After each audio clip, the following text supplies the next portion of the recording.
Hey guys, it's Arian.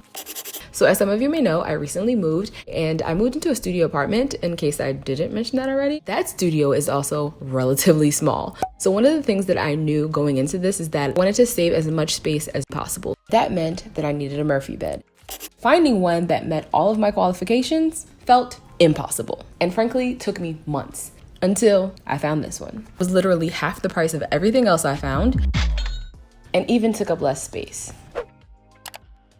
However, it also weighed about 98 pounds and I don't have an elevator. I really wanted to get this thing started. My boyfriend had the genius, or is it cruel? I don't know, idea for me to just open the box and carry all the pieces up the steps.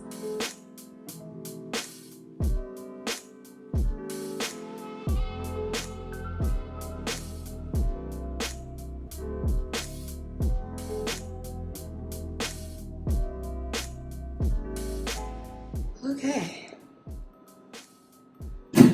Done.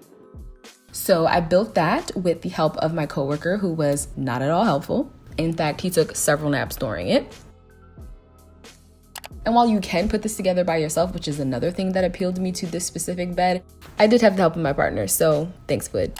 The main area of my apartment, or the entire area, depending on how you look at it, is this square shape. So the part that I've dedicated to my bedroom is the left-hand corner. And by the way, the floor plan that I created isn't to scale. It's just kind of a quick sketch that I put together because I think this is a really important step when you're trying to divide up a studio space.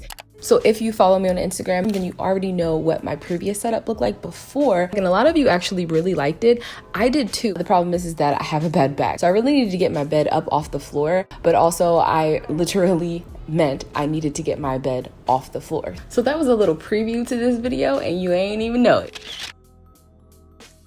And because I have all of this white space, you know I had to do it. I just had to do a gallery wall. And some of you are probably concerned because you're thinking your bed's gonna get in the way, but it actually isn't. So this portion of the video is sponsored by Desenio, where I ordered my artwork from. And I wanted to collaborate with them because they had some prints that I really just fell in love with. And when I received my order, was really impressed with the frames as well.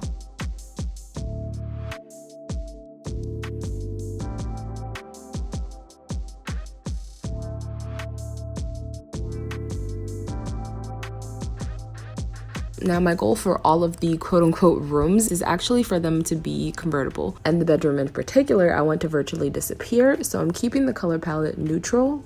So the prints that I picked, I'd say definitely fit into that graphic kind of black and white, but I did inject a few more neutral tones with the like grass and also the deep terracotta or like burnt orange of the building. Also really random, but I've never seen this type of fastener on the back of a picture frame, so this made it really easy to get in and out of, especially the metal frame that had completely detachable pieces that I could move around however I wanted.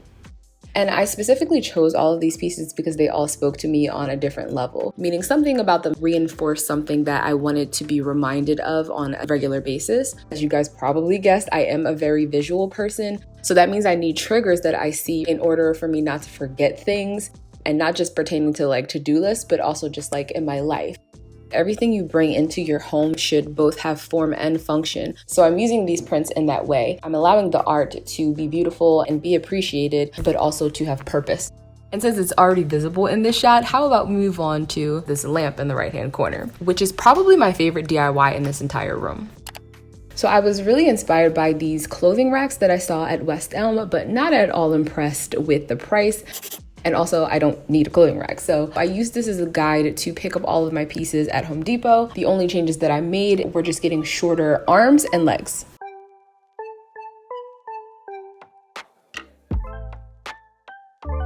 So in total, I grabbed 4 half-inch diameter pipes, 1 in 48 inches and 3 in 18 inches. And to put them together, I got a 3-way outlet for the base, and I got 4 90-degree elbows for the feet, for the joint, and for the spout where that lamp actually comes out.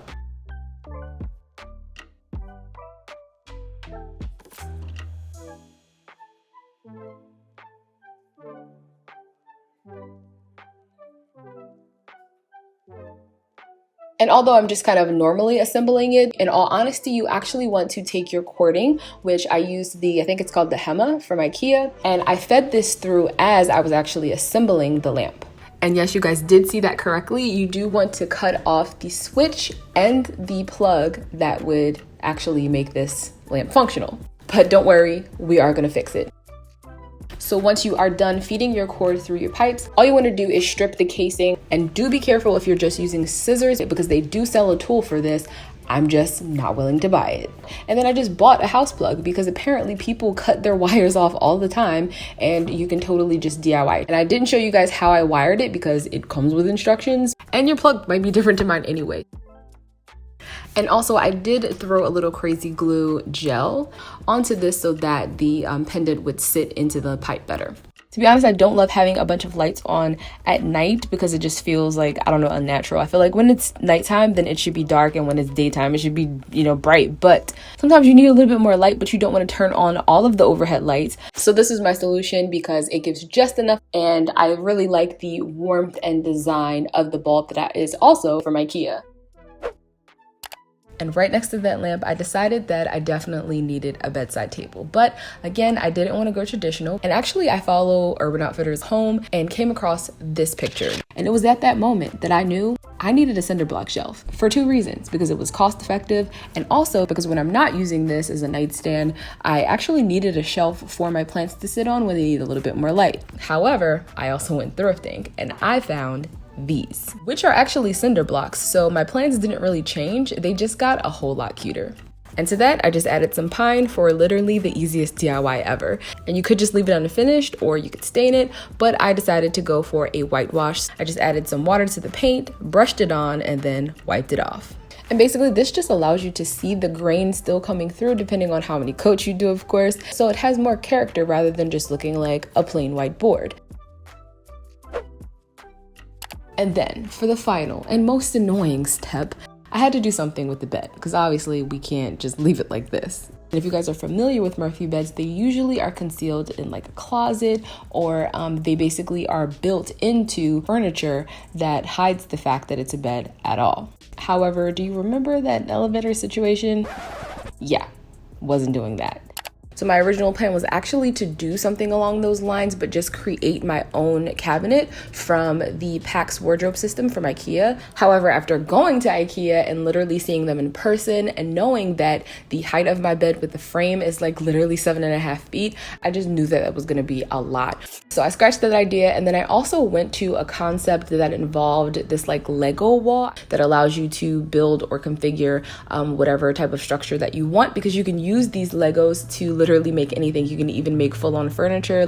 But again, that was more than I was willing to spend. So I picked the cheapest alternative I can think of, which was a curtain. So I just got more plumbing because I couldn't just use any curtain rod. This bed was pretty substantial, so I would need something that would wrap around the sides and be really deep. So from Home Depot, I also got some Rust-Oleum paint and a flat white, and then I just painted these before installing them on the wall, which proved to be much more difficult than I expected.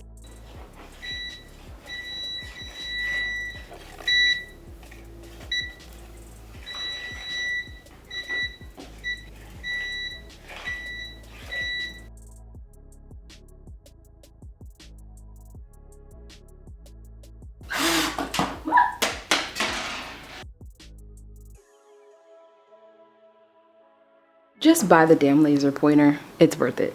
So that was fun. And this was the underwhelming reveal because I did not have time to steam the curtains, and also I needed to hem them. But that just wasn't happening today. And as you can see, for the actual rod, I just used a wooden dowel so that it wouldn't get too heavy. So for some reason, this is the only footage I have of kind of what the space looked like before it was filled with plants and crap. But this is what it looks like now.